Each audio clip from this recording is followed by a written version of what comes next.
In the early years of the 16th century, England was ruled by a young king who seemed to have everything.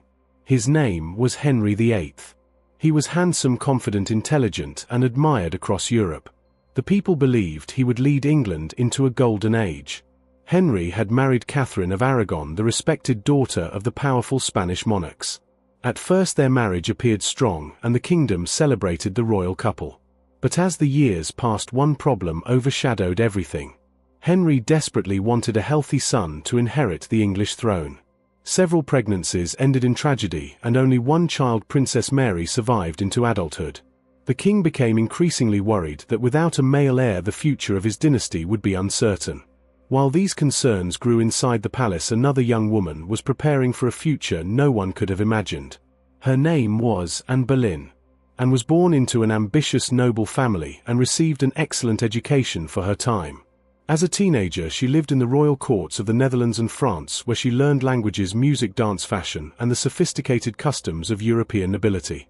When Anne returned to England, she was very different from many women at the English court. She was intelligent, confident, graceful, and known for her quick wit. She was not considered the greatest beauty of her generation, but people were fascinated by her charm and personality. She attracted attention wherever she went, and became a lady-in-waiting to Queen Catherine of Aragon, serving faithfully inside the royal household. Every day she attended royal ceremonies, banquets, and celebrations where members of the nobility gathered. It was during one of these occasions that King Henry VIII truly noticed Anne. At first the king admired her elegance and confidence. Unlike many others, Anne did not try to impress him with empty compliments.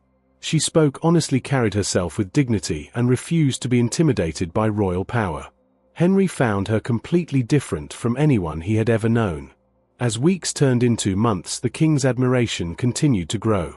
He looked for opportunities to see Anne during court events, tournaments, and royal celebrations. The entire court slowly realized that something unusual was happening. Few people understood that this growing affection would soon transform not only the lives of Henry and Anne, but also the history of England itself. A love story had begun, but it would become one of the most dangerous and controversial romances the British crown had ever witnessed. As King Henry VIII spent more time with Anne Boleyn, his admiration became something much deeper. He was no longer simply interested in the intelligent young lady at court. He believed she could become his future queen. Henry sent Anne beautiful gifts, handwritten letters, and expensive jewelry, hoping to win her heart. Many women at the royal court would have accepted the king's attention without hesitation. But Anne Boleyn made a decision that surprised everyone.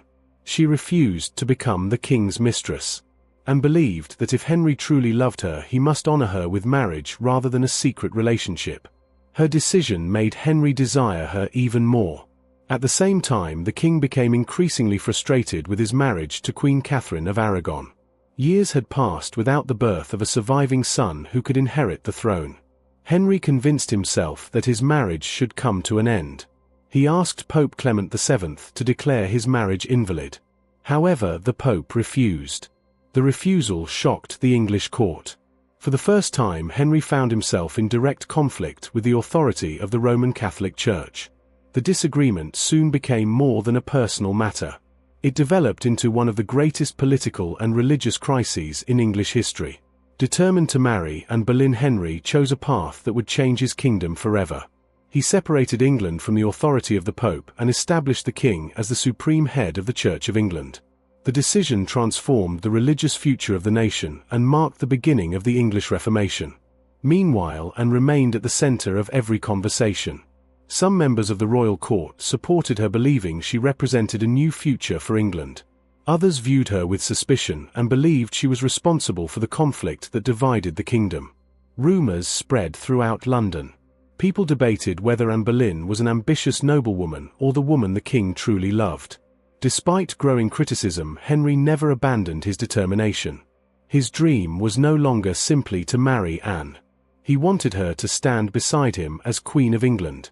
Neither Henry nor Anne could have imagined the enormous price that both of them would eventually pay for this extraordinary love story. The greatest triumphs and the darkest tragedies were still waiting ahead. After years of uncertainty, King Henry VIII finally achieved what he had wanted more than anything. He married Anne Boleyn.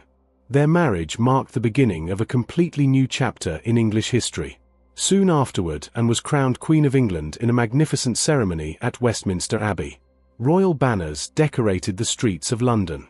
Church bells rang across the city.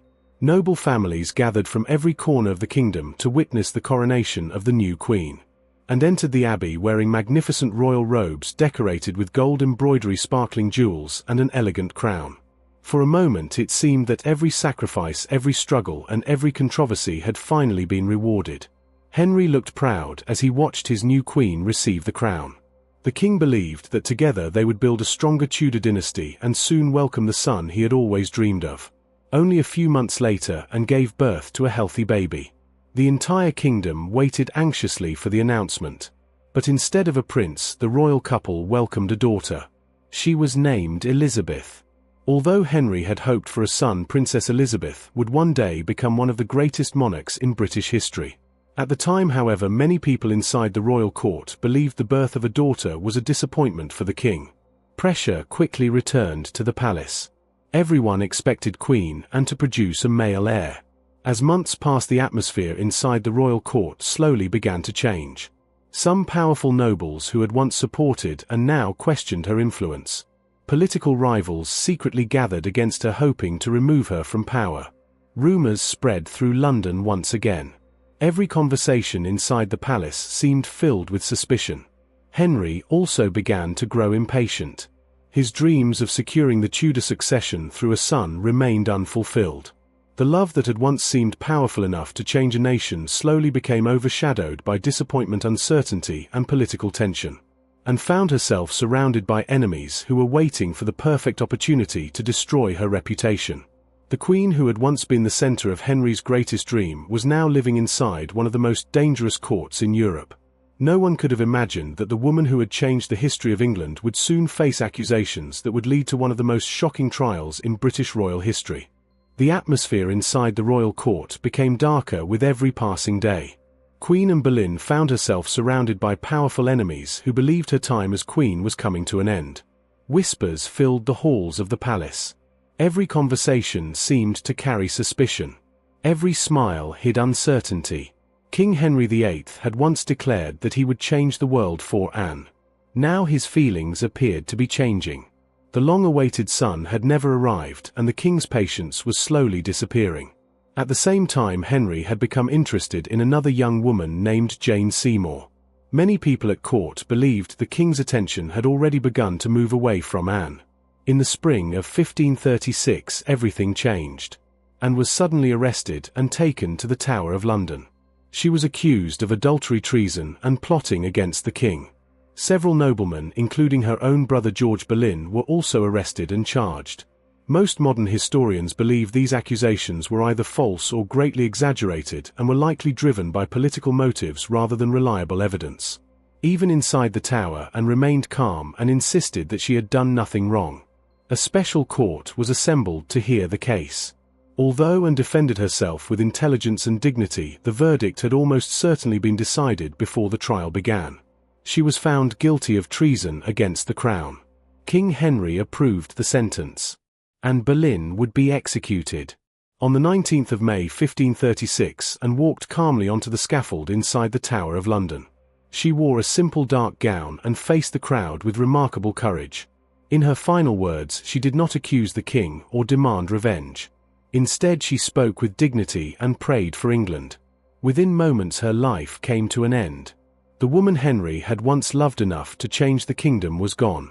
Her death shocked Europe. Some believed justice had been served.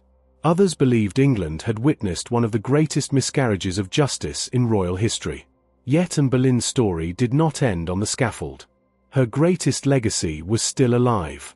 Her young daughter Elizabeth would one day rise to the throne and become one of the greatest queens England had ever known. Only 11 days after Anne Boleyn's execution, King Henry VIII married Jane Seymour. The speed of the marriage shocked many people across England and strengthened the belief that Anne had already lost the king's favour long before her trial. 1 year later, Jane Seymour gave birth to a son, Prince Edward. At last, Henry had the male heir he had desired for so many years. But the happiness did not last. Jane died only a few days after giving birth, leaving the king once again in mourning. During the years that followed, Henry married 4 more times, and his personal life continued to shape the future of the English crown. Yet despite everything that had happened, the story of Anne Boleyn was far from over. Her daughter Elizabeth grew into a brilliant, intelligent, and determined young woman. In 1558, Elizabeth became Queen of England. She ruled for more than 4 decades and led England into one of the greatest periods in its history. Her reign became known as the Elizabethan Age. It was a time of exploration, literature, scientific progress, and growing national strength. Many historians believe that without Anne Boleyn there would never have been Queen Elizabeth I. The woman who had once been condemned as a traitor became the mother of one of England's greatest monarchs. Henry's decision to separate England from the authority of the Pope permanently changed the religious and political future of the nation. The Church of England became firmly established, and the relationship between the English crown and the Church would never be the same again. Today, visitors from around the world walk through the Tower of London, Westminster Abbey, and Hampton Court Palace, remembering the extraordinary events that shaped Tudor England. The story of Henry VIII and Anne Boleyn is more than a royal romance. It is a story of ambition, power, love, sacrifice, politics, and the price of absolute authority. Their relationship changed the course of English history forever. More than 500 years later, people continue to read about them, watch documentaries, and debate what truly happened inside the Tudor court. History remembers Henry as one of the most powerful kings England ever produced. But it also remembers Anne Boleyn as the woman whose courage, intelligence, and determination changed a kingdom forever. Their love created hope, divided a nation, and left behind a legacy that still fascinates the world today.